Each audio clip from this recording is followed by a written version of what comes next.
Welcome everyone, this is Danny and Karl with GetWisdom, and today Karl is going to channel Anthony Bourdain.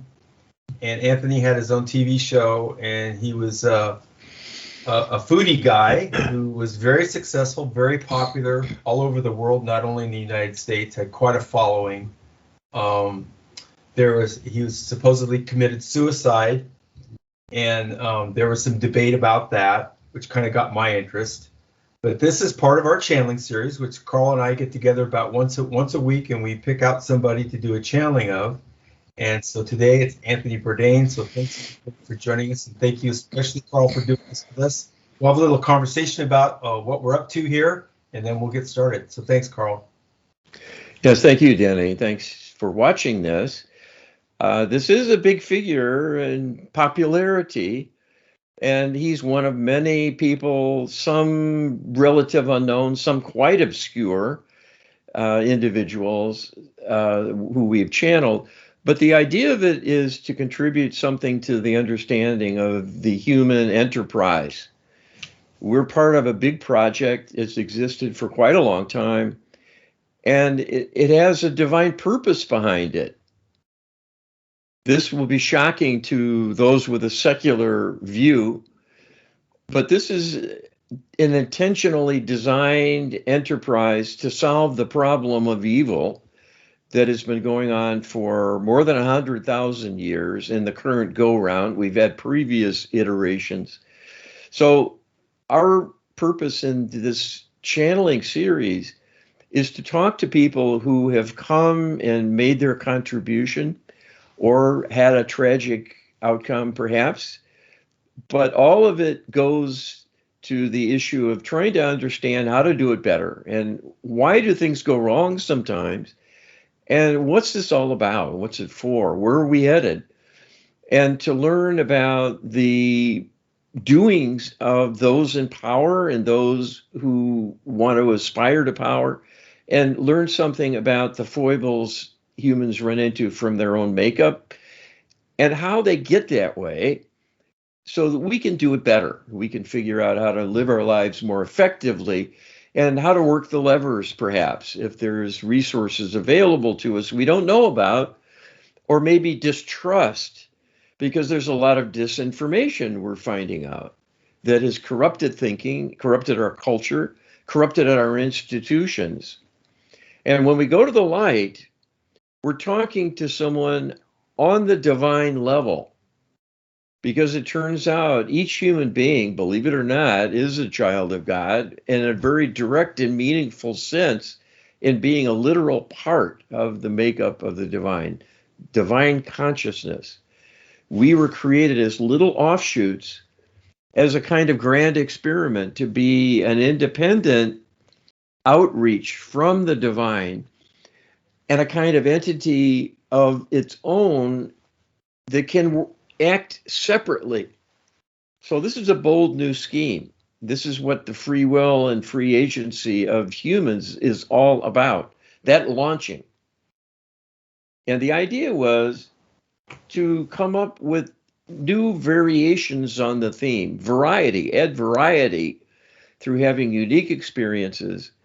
And then, because of the soul makeup of each person being somewhat different, that creates the opportunity for lots of new things happening, new ideas and innovations, and also different lives, and people expressing their talents in different ways, and you can see that from the variety of humans and their makeup, that we're not like clones of something. We're quite varied, but we want that divine perspective from someone in that lofty status now. And it's quite interesting to hear people comment on their life when they're back in the light and they don't have that human element that is so big a driver in emotions, and also being prone to making mistakes and having emotional fragility and liabilities that drag a lot of people down and ruin their careers and get them into trouble and so on. And we're learning a lot about why people falter, and it's often not their fault at all. It's not even their doing many times. It's done to them. So this gives us a chance to sort of get the true story behind someone's experience. Right. And because they've been here, they have a stake in it. They have a really a karmic right and a divine right as well to speak about who they were, what they were about, and what happened to them and why. Yeah, and it should be important to point out, maybe in particular for this one, because he's kind of fresh in people's minds. He's not like somebody from 200 or 300 years ago that may have kind of disappeared into the history books. This guy is still well known, well loved. A new documentary was put out about him called The Road Runner, which just premiered in the theaters, I think, this month in July. And the other thing, we asked the questions that could lead to someone getting thrown under the bus, if you will, and that's not, the divine realm is not going to satisfy us on that at any level. That's been our experience. We should point that out, so that if he was murdered and it wasn't a suicide, he's not going to tell us who murdered him. It's going to be done very tastefully, so the innocent and guilty parties are both protected in the whole affair, because the divine realm's not interested in the blame game or in ideas of justice that we think are so important, in terms of having a good society. We think that, serving justice is some kind of like, should be hoisted up and honored, Well, turns out most of our notions of justice are pretty misguided, and Yeah.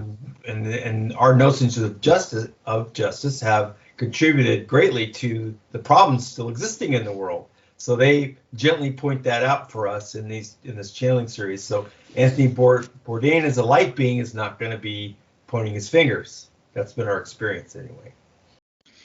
Yeah, it's funny how that works. When someone is around to tell you what to do and how to do it, you become sort of a product of that exercise. I'm thinking now about schools, it just made me think just at random here, when the school is there to tell you what to think about and what is important to be thinking about, what is important to learn and what might not be by its exclusion, they're really controlling us. Yeah. And it's not working out so well. And so I think of Anthony Bourdain as kind of cut from a different cloth. He was his own person and created a persona that served him because he was doing things with an air of freedom and authority that few can lay claim to. He just seemed to go wherever he wanted and doors opened for him. And he'd sort of conduct his thing, his venue locally, and amazing things would take place. He would, have the president of the United States show up and dine with him at a restaurant in some foreign country. Well, I can't set that up and film it myself, to help promote something I'm interested in, even if it's only food. There's something about the man that was extraordinary. And I had heard about his name and never had run across him because food isn't my particular thing, so I was kind of out of the loop culturally. I admit that. But at seeing him in action, the man had something. He had a charisma. He had a free mind in expressing himself in a fairly deep way that isn't usual. It isn't customary. He would talk to people and with people with a kind of authority. He was kind of a mensch, the Yiddish expression for someone who's like the complete person. I got to tell you, this is pretty refreshing for me because in this case, you know more about him than I do. Okay. You do. You do. You're scaring me now, but well, oh no. Well, no, I mean, I researched for my questions and all that, right? But I didn't have the experience of seeing what you're seeing right here. So this is news to me. I mean, I looked at it from the perspective of people's complaining about the Roadrunner documentary, some of the mysterious things around his death, who he was talking to before he died, some so-called personality changes that occurred during the period of time before he passed away, some of his romantic relationships and stuff with his daughter. But I never really knew too much about his appeal in the show and stuff. So to explain myself is that usually, I select the channeling subjects, I come up with the person, and then Karl, you explain, correct me if I'm wrong, that this is somebody that you've never looked into, you don't know too much about. You may have just looked at him because I sent you the Wikipedia link or whatever. You need to get some frame of reference, which you do. But I'm the one who usually is like in there digging and figuring out what's the best questions and all that kind of stuff. So I mean, for me, I'm just wanting to point that out. I thought it's kind of neat because I don't know what you know about this guy. It's kind of cool. I think that's cool. Well, thank you. Well, what I was sharing is not something I have concluded from long study and participation with his programs as a viewer or a fan. Okay. I've never watched an entire program of his ever. I've watched a few minutes here and there when I just sort of bumped into him channel surfing. And in thinking about him as a human being and what he represented, I remember being surprised when I encountered a show and thinking, this is it? He goes around and he eats food in different places and talks about it and puts these people on camera, sort of like a reality program, you know. Yeah. But there's more to it. Right. I know it, and I Yeah. would love for him to explain this to us and what his mission was as he sees it, and what that's the word I would use, is mission, because I think that was the divine part of what he was about. Well, but see, looking at it superficially, his success seems wildly improbable because of what it was that he did. If you think about it, you know. Yeah. There's other people who've done something kind of superficially like this. You know, the guy who does the show, goes to all the diners and he tries their chili and their Philly cheesesteak sandwiches and their pizza or whatever it is. And then he comments on how they put it together and all this sort of thing.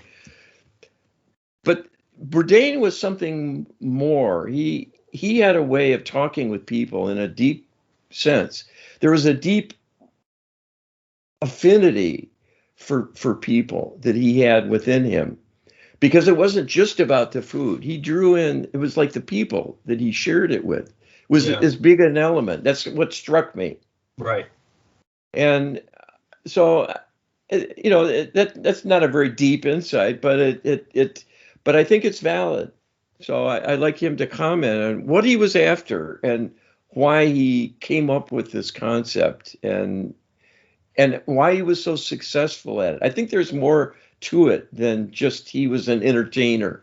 Yeah. You know, maybe he had the gift of gab and, you know, the right kind of personality, and he came to life on screen and he just made it all look easy and so on. But it's more than, you know, like Clark Gable going around and dining and making a series out of it. You know, there's something more there. So, okay.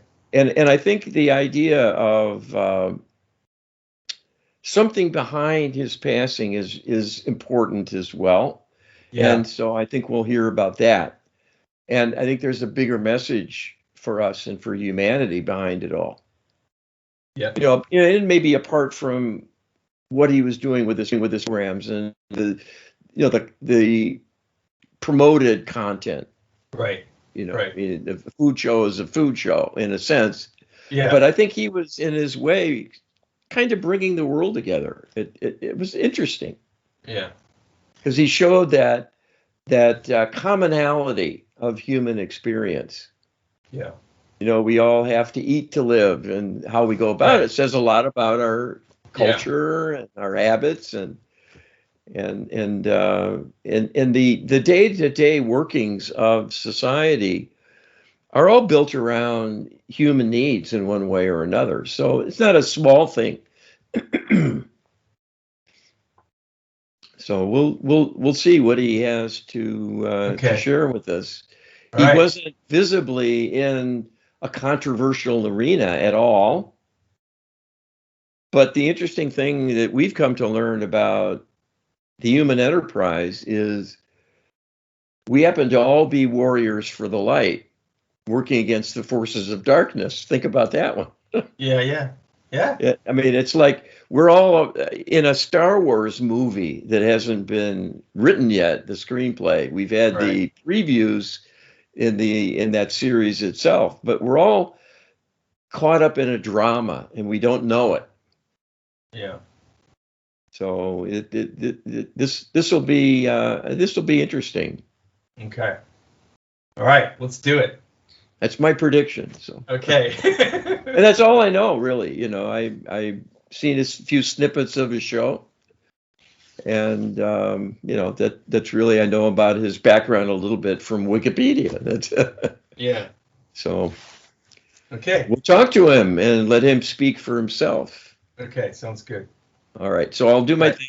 Reach out to him in the light through Creator for safety and accuracy, so I get him and not an imposter. Channelers need to be doing it that way, and they're not. And most are not talking to who they think they are. This is a pitfall. There's a lot of deception, a lot of would-be spiritual people who are being corrupted and given hand-holding. It's not obvious. because they seem to be doing lofty work, but it's a deception, and it deceives the followers, and they get drawn in and they're manipulated too. So this is not a small thing. It's a rather important point. So I just want to mention that. So I will get into the state of consciousness that I need and then connect to him, and then you will hear him let you know when he's present. Okay.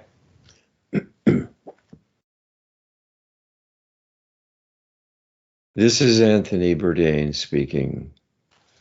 Thank you for joining us. Can you explain for us the circumstances regarding your death, such as, was it indeed a suicide and/or was the drug Chantix somehow involved, and were you able to transition successfully?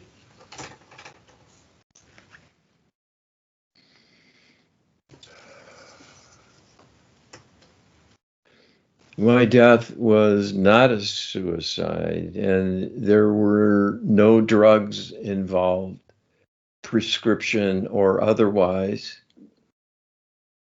This was a homicide that was perpetrated to take me out.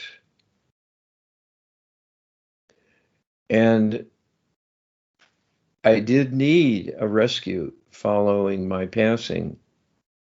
And that was because of the manner of death, my lack of preparation, and my relative insulation from reality in many respects, but with a growing inner unease about the nature of the world and how it was evolving, if that is the best word. It would be better said to be devolving. And we will get into that because your channel is inviting it, and you as well with your questions in hosting this. My rescue was a magnificent blessing, and I am personally grateful to you for the work you do in arranging this through your protocol you promote, and the practitioners who are helping so many lost souls who become trapped in between planes. And this is a dilemma that needs to be shouted from the rooftops, because it is not only an undeserved suffering that is experienced, but it is yet again an important and powerful clue to the reality of the divine, that humans are more than an animal, a chance occurrence of an evolutionary process of energy becoming particulate in nature and somehow morphing and evolving over time to become more elegant and capable of independent awareness and thought, and the triumphs and achievements of the human being, the most advanced example. None of that scenario is true or accurate at all. All species are divinely created beings, and the human being the best example of referencing directly divine capability. That is what you see in a human mind at work. Not to mention the human heart, which is a beautiful mimic of Creator's love for everything, and indeed the reason for creation to begin with. But we're departing now from the tragedy that was my demise. I see that more as a liberation, because I was heading into rough waters and was restless, wanting more And this would have created increasing difficulties and friction for me. And on balance, it was best for me to be killed than to keep going and involve others in the unearthing and sharing information that would make the vested interests, those in power, be subjected to inquiries of various kinds, which would inevitably have caused a backlash. This was, in effect, a forelash,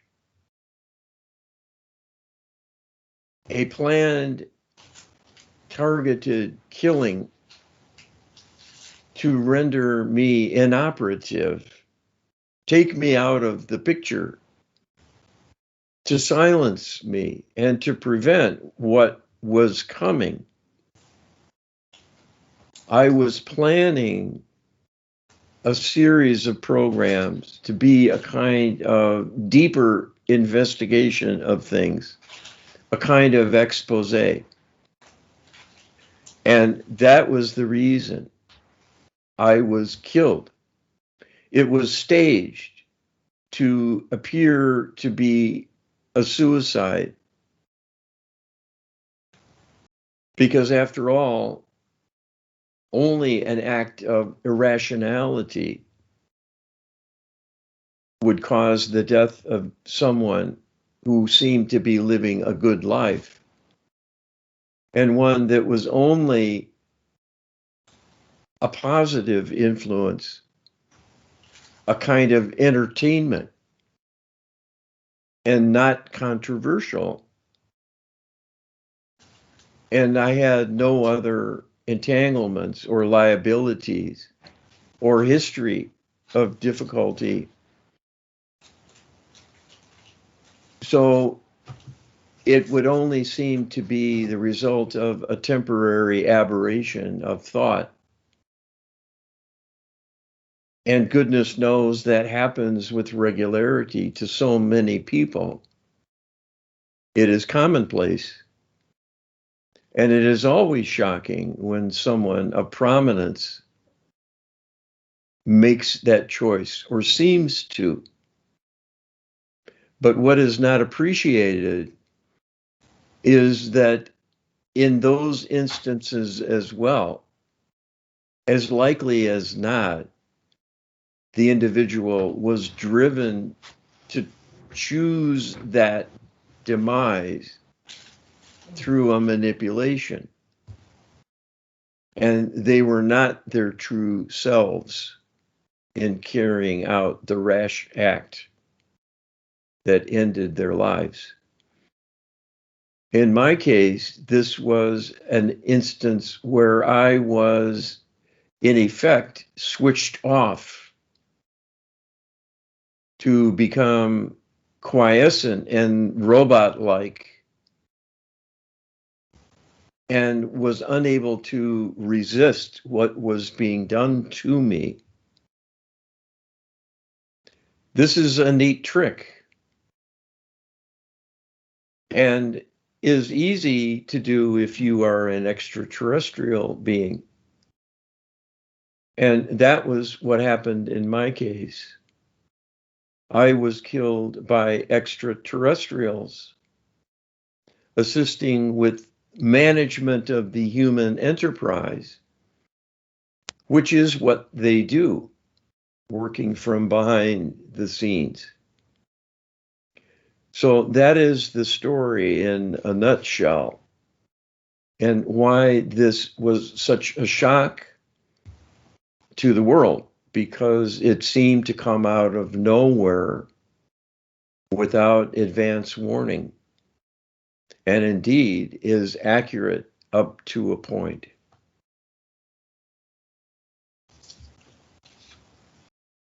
Okay, thank you. Some have claimed that you were going to divulge some information that the powers that be would have not been happy about. Is this true, and can you discuss now what you may have wanted to share before your death?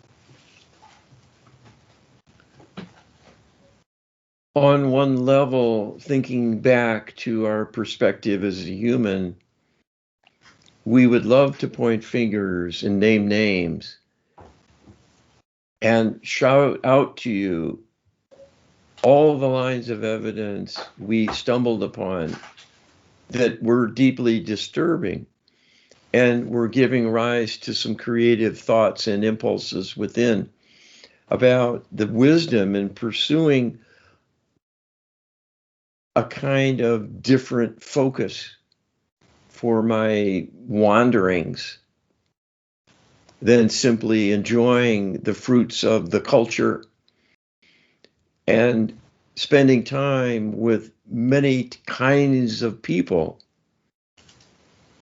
Indeed, I was a kind of roving ambassador. And we love this characterization you made of us as being someone caring about people and wanting to bring the world together. This indeed was my life mission, simply carried out in a way that does not resemble most humanitarians.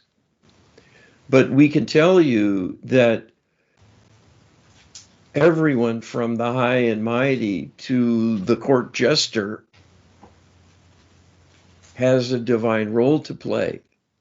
They might not follow the divine plan put together before their incarnation. It might end up being widely varied from the original thinking and planning and orchestration along the way. But in most cases, unless a person surrenders to emotional overwhelm, they'll find something useful to do, if only to help move their soul journey along by experiencing new things and perhaps helping others to heal their wounds, if not their own. My mission was to bring light by bringing people together for an exchange of knowledge and awareness of the common thread running through humanity. This is why the current propaganda push with a focus on diversity is inherently evil rather than a positive, transformative idea. If you focus on the differences, you will find differences. And the more you look at them with a magnifying glass, the larger and more prominent those differences become, until a certain point is reached where they take on an overarching importance, such that you cannot even talk about a person except through labels about their identity, racially, gender-wise, and their cultural role in how they view those distinctions and what they do with whatever power they have over their sphere of influence to promote these ideas of inclusion and diversity.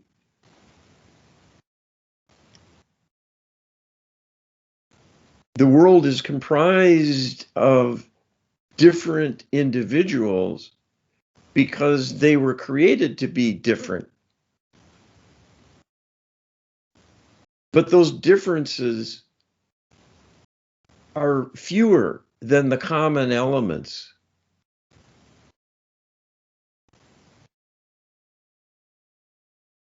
It is not a question of character to note someone's hair color or even absence of hair in the case of the aged who are balding.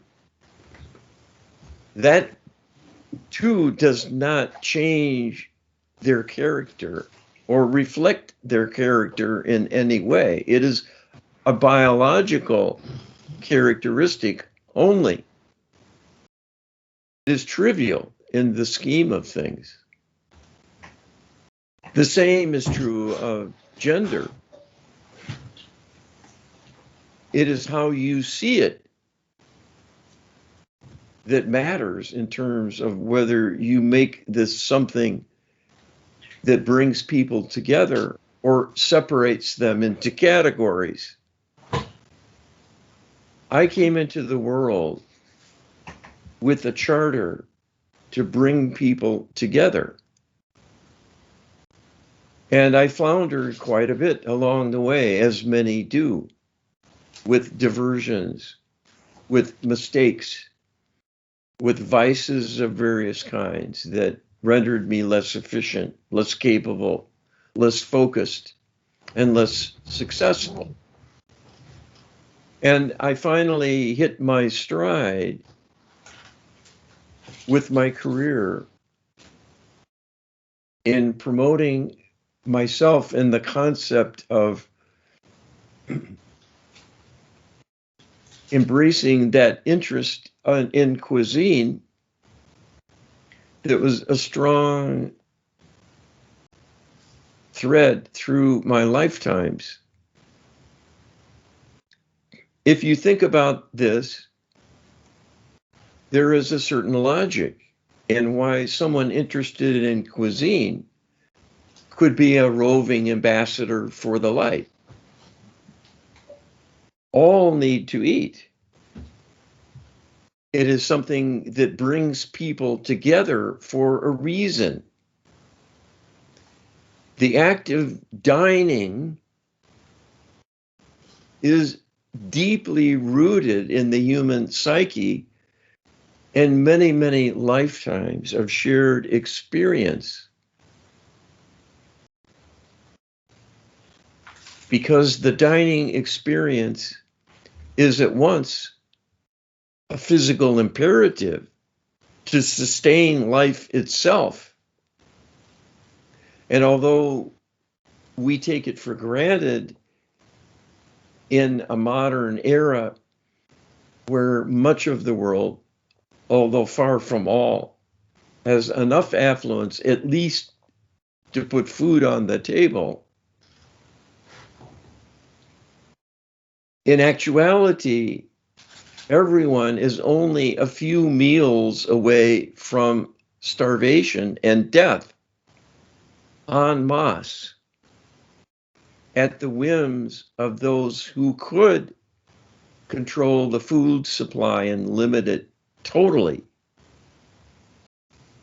using any number of strategies, natural seeming or quite unnatural and overt. Buried deep within each person is an awareness. This is a truth.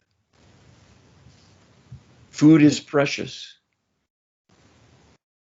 The ability to have a well-stocked refrigerator is a kind of privilege earned through the efforts of many, many individuals to provide such an infrastructure culturally, to have an economy that provides ready access to food. The very experiencing of love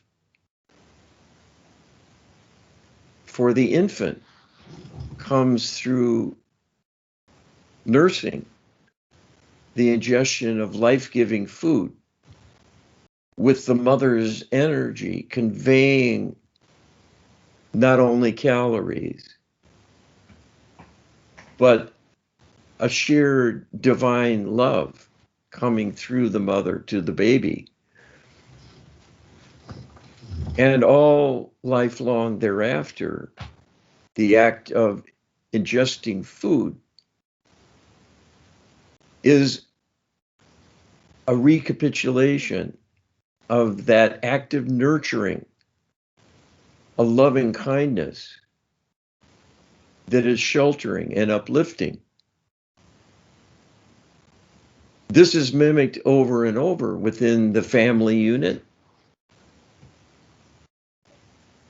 where the parents provide for the young and have a communal meal, coming together with that metaphorical conveyance of nurturing and love there on the table to be enjoyed. It has a deep, deep meaning. The same happens all life long in myriad ways. The courting rituals of dating, going out to dine, is a time-honored way of fostering intimacy to get to know one another. It is no accident that it happens as much in fine restaurants as it does in a more prosaic setting, perhaps on a park bench or in an office over a conference table and so on. It is the closeness, the exchange of deeper energy of the being that creates bonding among people and a conduit for love to flow. I was a roving ambassador for the light in everything that I did. Although I became a personality, a kind of media notable through reputation, the essence of what I contributed was an inner desire to bring people together.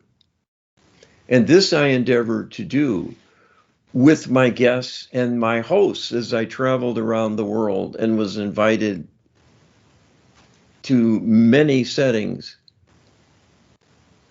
to break bread with the high and mighty and with the humblest of citizens. It was a learning experience for me and for the viewers, but there was a divine agenda at work in all of it. It was to show the world how similar people are in how they think and how they feel. It is somewhat like conversations about the weather being one of the commonest icebreakers between strangers who are thrust together for some reason. So having that charter and having established a presence and a venue several times, in fact, giving me access to the airwaves as a kind of showcase for a slice of life, so to speak, that resonated with people. It was natural for me to think about how to use that more deeply to probe into matters of greater controversy and some of the darker doings of human institutions and governments. This seems like a radical departure and a kind of anomalous behavior, considering my exposure to the public heretofore. But if you think about the fact that what I was doing was a divine mission and not solely focusing on a show business career, it makes perfect sense that if one is interested in cuisine that brings life and joy along with it, if it is done with care, attention to detail, and a genuine desire to be hearty and healthy and life-giving, why should there not be attention devoted to what might be life-threatening, life-denying? What if there is something rotten in that foodstuff? What if there is something even dangerous? What if some of the information about food itself has been distorted to limit exposure and utilization of many things in the natural world that are highly beneficial, but rejected because of bad advice? What if there are contaminants and adulterants that do not belong in foods, but are placed there deliberately and not done with an intention by the food manufacturers, the agribusiness machinery, to cause harm with foreknowledge and a lack of caring, but surreptitiously, to blind those very providers of food in commercial quantities to the potential hazards of what they are doing, and ignoring the potential problems because of mind control manipulation.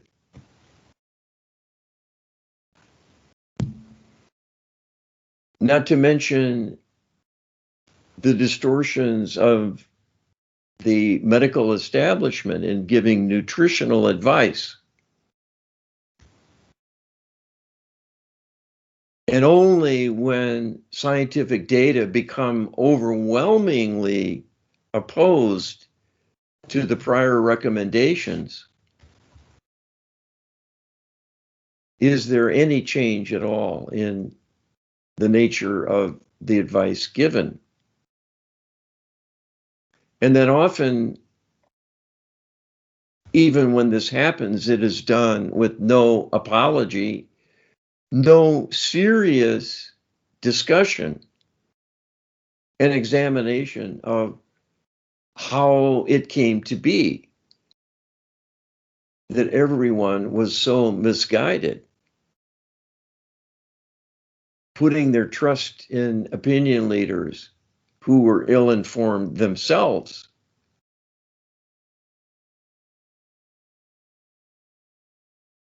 So these are examples of the kinds of things I was becoming concerned about and wanting to look into. What I did not appreciate was there is something not only deeply sinister, but deadly behind it all. A broad orchestration inimical to human interests and the very survival of the species. There are many ways to fight a war.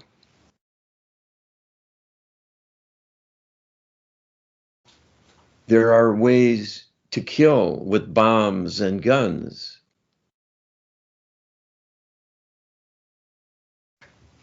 You can kill people just as surely by promoting faulty societal goals and political frameworks that will be counter to human nature and ultimately devastating in the disempowerment they cause if they lead to widespread financial collapse and impoverish everyone. That is when you get death on a mass scale. Few would see that as an act of war, but it can be. It was only in returning to the light I was able to see the true depths and reach of the extraterrestrial alliance that runs the earth and its governments and controls their militaries as well.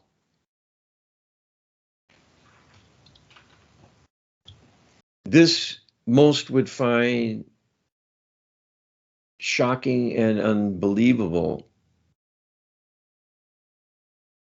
but that is only because they are mind controlled as well. To be complacent and to automatically discount anything connected to a conspiratorial scenario of this kind.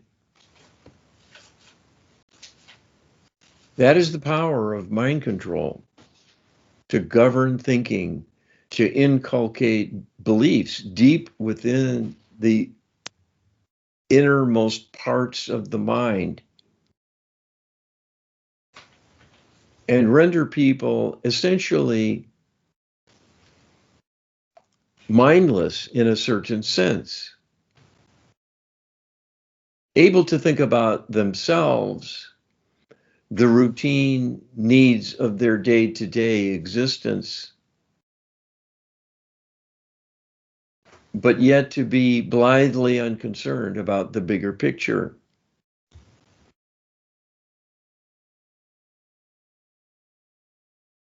That level of disempowerment is a powerful weapon of war.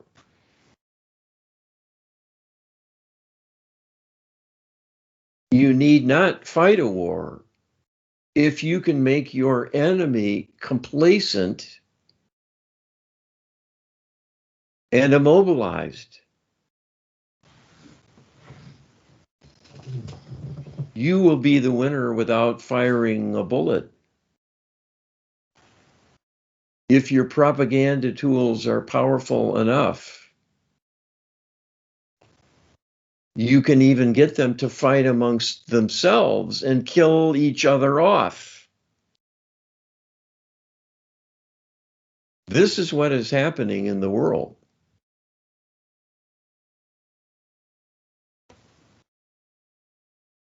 I was certainly aware of the news and aware of history, the long saga of warfare done again and again and again, and seemingly for less and less justification, but not appreciating the fact that it is all tied together.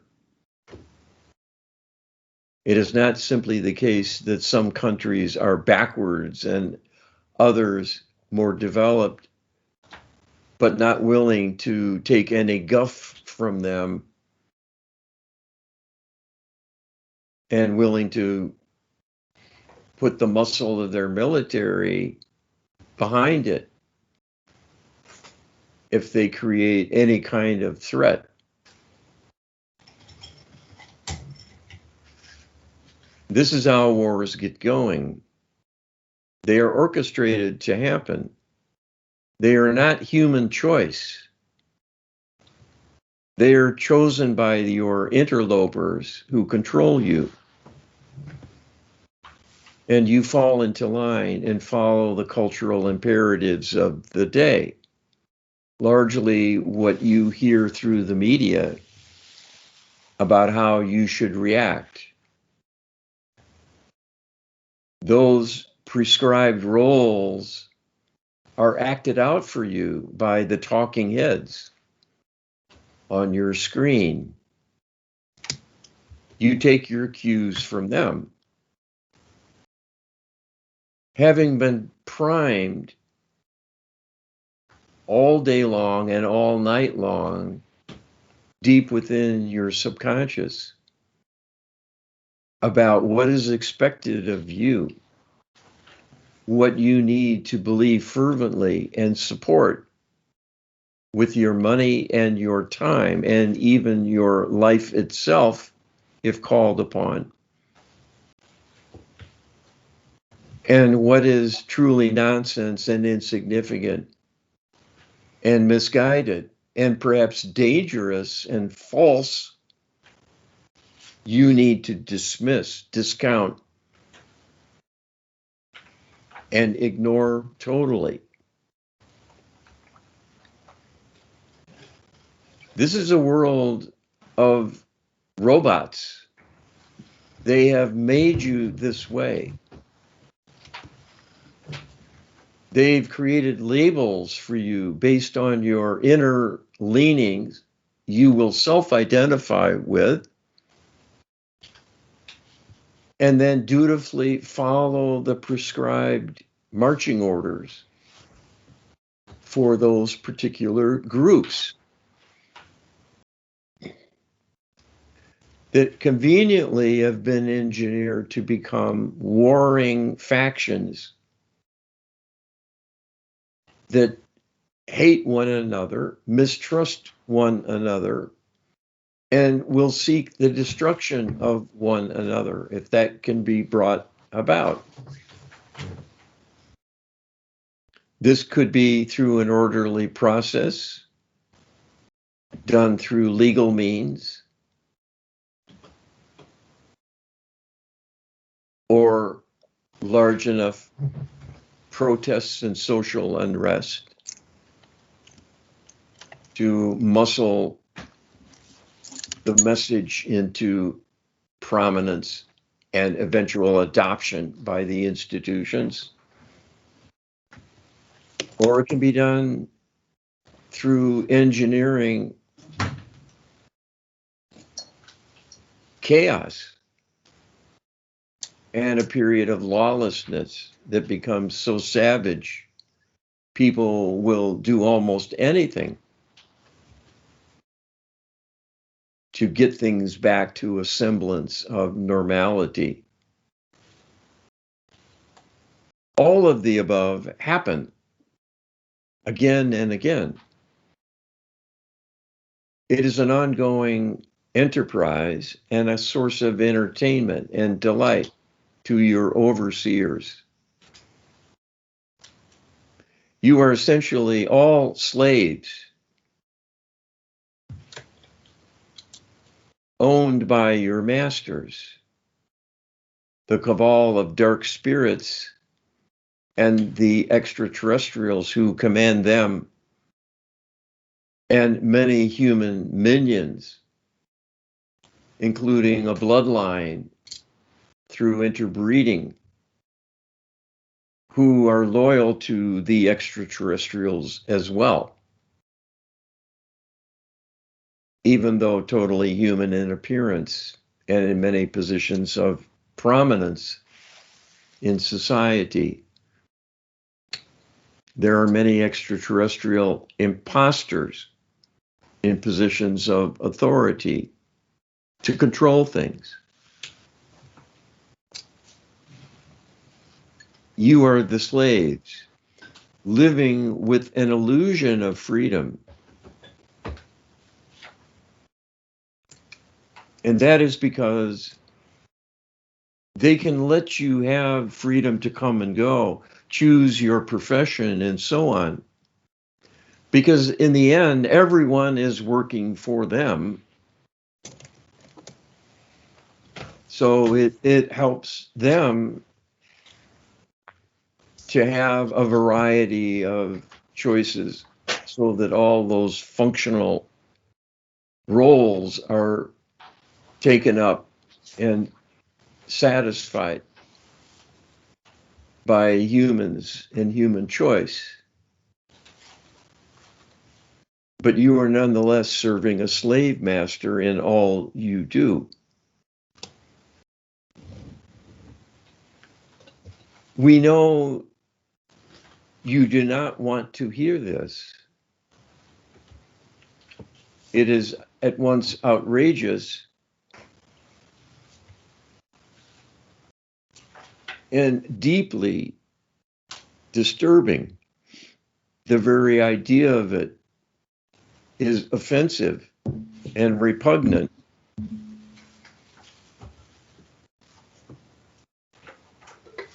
But this is not our choice for it to be so. We are simply giving you the truth about the nature of your adversaries. They are repugnant because they embrace evil in all they do.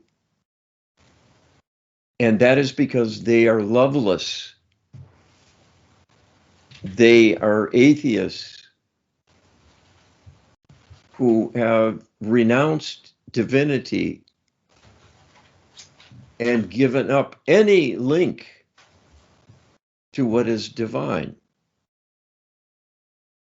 And we can tell you with authority that everything good, everything that you value and know in your heart of hearts to be important is so because it is divine in its origins and its purpose. And the very love you feel within you and treasure when it is gifted to you by others you care about flows from the divine to each person. It is an endless fountain of love that is available. That is why love is inexhaustible. It is a divine energy available to all. But it is the ultimate loss to deny love and its influence. That is a road to depravity, dissolution, degradation, and ultimately destruction of the soul. The dark spirits who caused this got it going and contaminated your extraterrestrial slave masters to become godless and then, as a consequence, loveless. This is a lesson you need to hear and take seriously. Altruism has a shelf life without a link to the divine to keep it going. It is not a natural reaction of matter and energy left on its own. It is the touch of love from the Almighty that strikes that spark within to look above the self to a greater and more lofty ideal, to give of the self, because it makes you feel good. and to be the recipient of love from another simply because they care about you. That is an exalted state of being that has no other parallel. There is nothing materialistic that can compare to the value and joys of love. You cannot put a price on it. But it is all too easily surrendered by trusting the ego to make one's choices and live one's life. Where that leads is a diminishment in love, the ability to feel it, the ability to give it to others, and the ability to have that as a goal, let alone a working tool to guide your day-to-day life.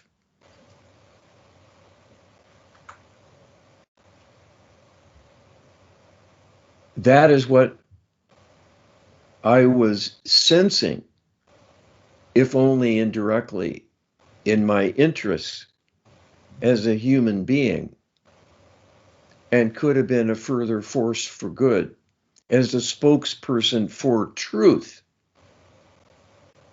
to help the human condition. But it would have created many uncomfortable awakenings for the powers that be, powerful vested interests.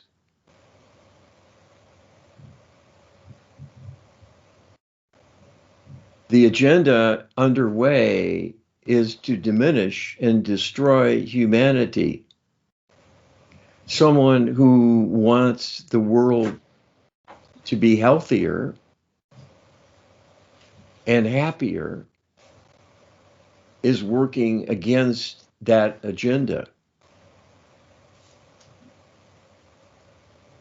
That is why I was killed.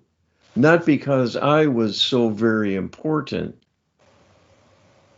but that the ultimate annihilation of humanity is important to the interlopers who are orchestrating it to happen. And they will do anything to anyone who gets in their way.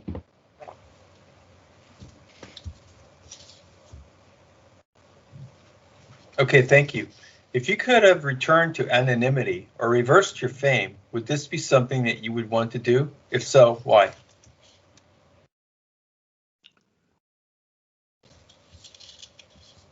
As a human being,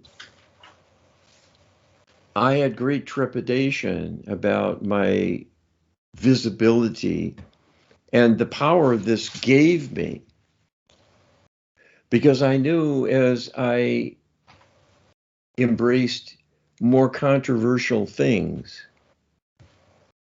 that it would get heated and it could backfire. There are many pressures that anyone involved in media productions will recount. Whatever platform provides the venue for programming has many entanglements with government, with industry, as well as often commercial sponsors who provide the lifeblood for the broad workings of that infrastructure to even make it possible to broadcast something on the airwaves. Anything financial is a pressure point that can influence the positioning and the oversight with regard to the content of that programming. And this is a natural point of tension and potentially conflict between the production people and the idea makers and creative individuals doing the production work and the writing, as well as performing, and their corporate governance, so to speak.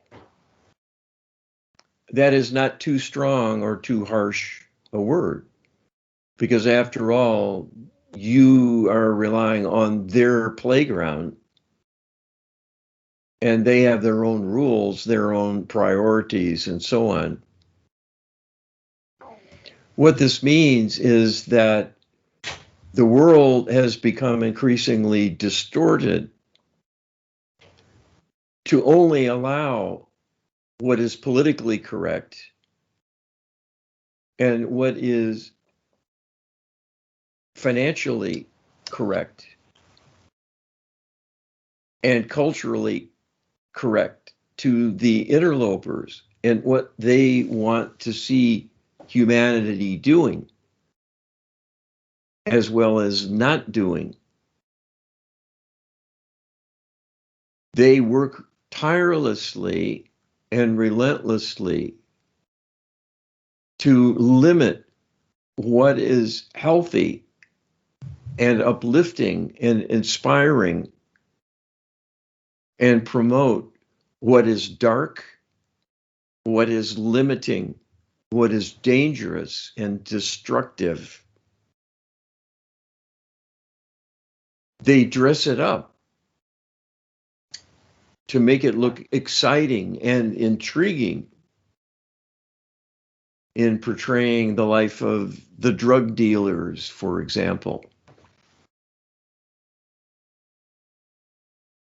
Enjoying luxuries and the attentions of beautiful women and so on.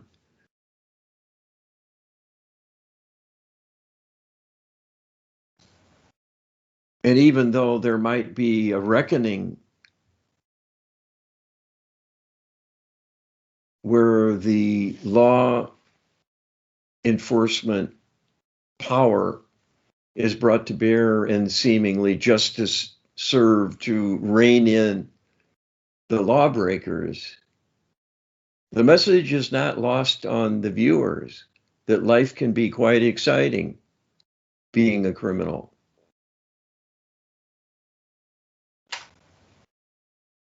There is a dual purpose behind everything that happens, because everything that happens is scrutinized and will be shaped inevitably all along the way in ways subtle and not so subtle, to keep humans on a short leash. Your freedom is an illusion because you are constrained in ways you don't perceive.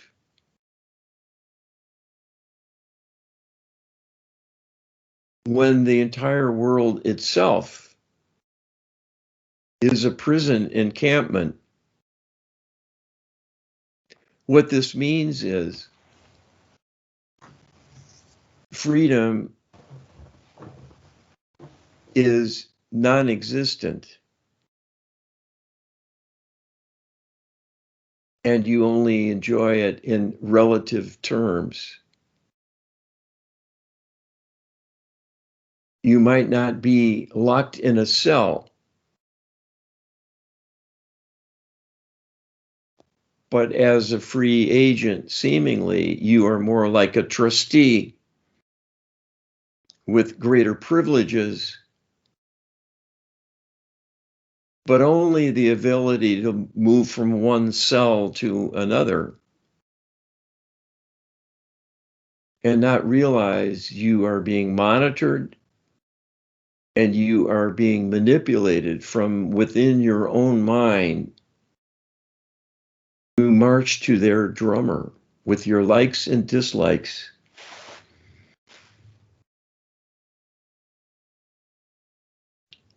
I would not change anything, but I would do it sooner and better, at least in having the goal. If I were truly informed, as are you in your enterprise with GetWisdom, I would seek to plant seeds and do it bit by bit, rather than try to make a splash and sound an alarm in a forthright, forcible, brash way, having been conditioned by my life in the media. Know the power of publicity, and that even bad publicity is good in advocating name recognition and growing influence rather than less. But that is dangerous. So we would say the great lesson of our life, what we were about and what we were about to do, is the understanding that there are many, many targeted killings. This includes vast numbers of people who, in effect, have diminished lives. They might not die abruptly at a young age, but in effect are in their coffin from a young age and never break out. They are lined up on the sidelines on a march to their grave, but do not know it.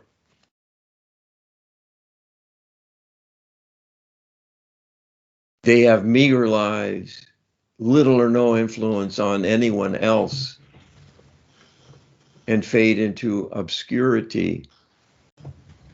From our perspective in the light, they might as well be dead. They would be better off than languishing, than marking time in an unproductive life with no larger purpose than simple existence.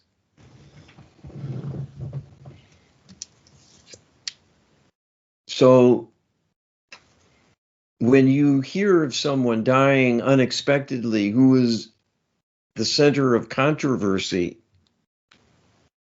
and suspicion is raised about their demise and the so-called conspiracy theories generating lots of interest on the internet, you can know that this is a relative rarity in the scheme of things. Most people of importance are killed before they become known, before they make their breakthrough and break out from the pack with a new idea, a new message, a new insight, a new revelation, a new advance that can elevate human thinking to a new level. It is simply not allowed to happen. So those who die are not given great scrutiny by outsiders. They don't make the news. There seems to be nothing extraordinary. It's an all too familiar happenstance. Most people are sidelined in ways that are personally self-destructive because it is a highly effective tactic. And the fact that it's so common creates a misguided perception that this is simply something that is inevitable and unavoidable, that many, many humans will falter and die in despair, unfulfilled, unsung.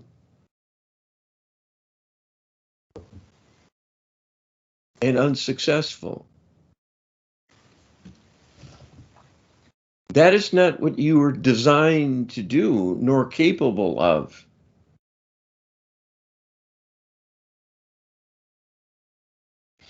When people fizzle out, when they flame out, when they give out and give up, it is manipulated to happen. There might be a strong karmic component, a prior difficulty that compounds the task facing them with their life. And that works against them, and it actually aids and abets the interlopers to keep many, many, many individuals sidelined and ineffectual. This is because life gets harder. When a life is aborted, when there is a setback, a massive trauma through misfortune, often at the hands of the interlopers themselves. Upon their reincarnation, they will already be coming from behind because they have their prior life of negativity hanging over them because it was unresolved, it was unhealed. And it becomes a karmic imperative to rebalance what was done to them. Even though they might have been the victim, it is on their head to get back on their feet and overcome the liability that stains their soul, corrupts their energy, and weakens them.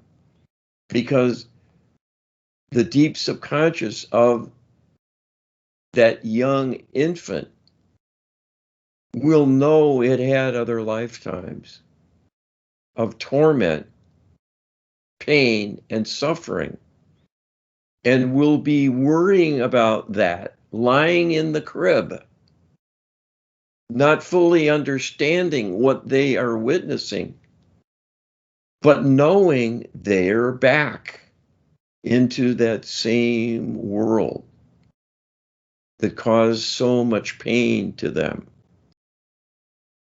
And there is no one to teach them about what this lesson is attempting to enlighten them about.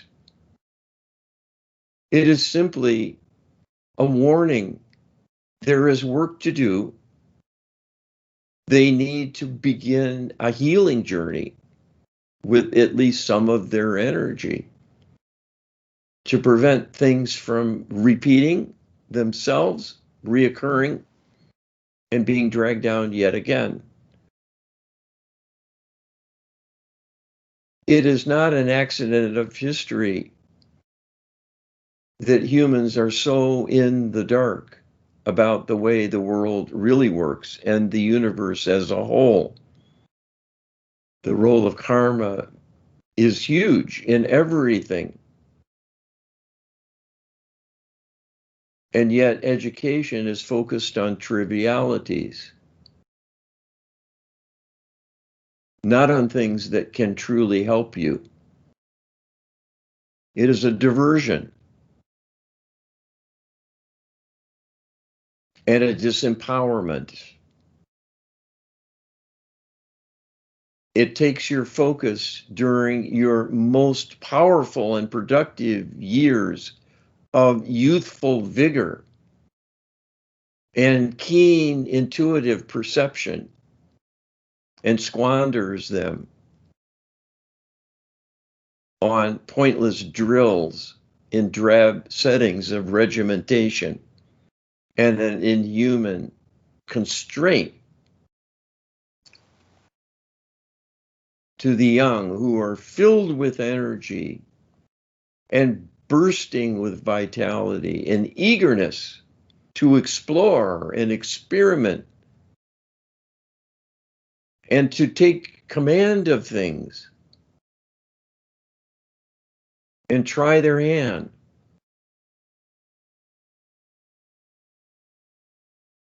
All of which is squelched through regimentation and constraints of all kinds, not the least of which is the dulling conformity of forcing everyone through the same sieves so they cough up the same information they are forced to learn and regurgitate.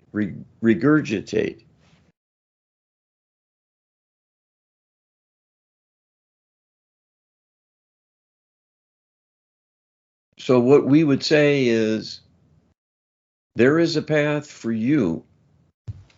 You planned it in the light. You came to be a light worker. You came to save humanity and countless other worlds and beings foreign to the earth, but linked to you through the reign of terror from the forces of darkness who have unleashed evil in your galaxy.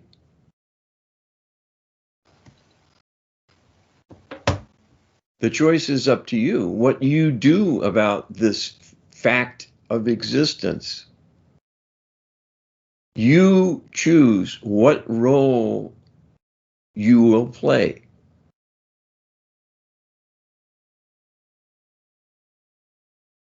We would like to do much more than simply be an example of a truth seeker, but to combine that with healing as well, so that healing could be brought to bear on whatever we uncovered and wished to help others learn about. To not only point the fingers, but provide the solution. And we can tell you the answer is the same, regardless of the wrongdoing and the particular perpetrators behind it.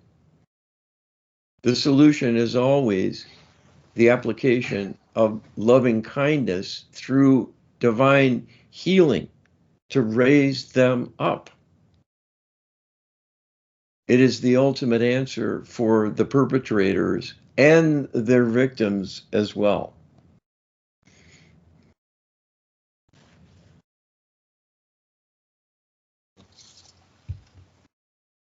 Okay, thank you. What can you tell us about your life in public, where it aligned with your divine mission, and what are your thoughts about the recent documentary where the filmmakers used a manufactured / artificially generated version of your voice?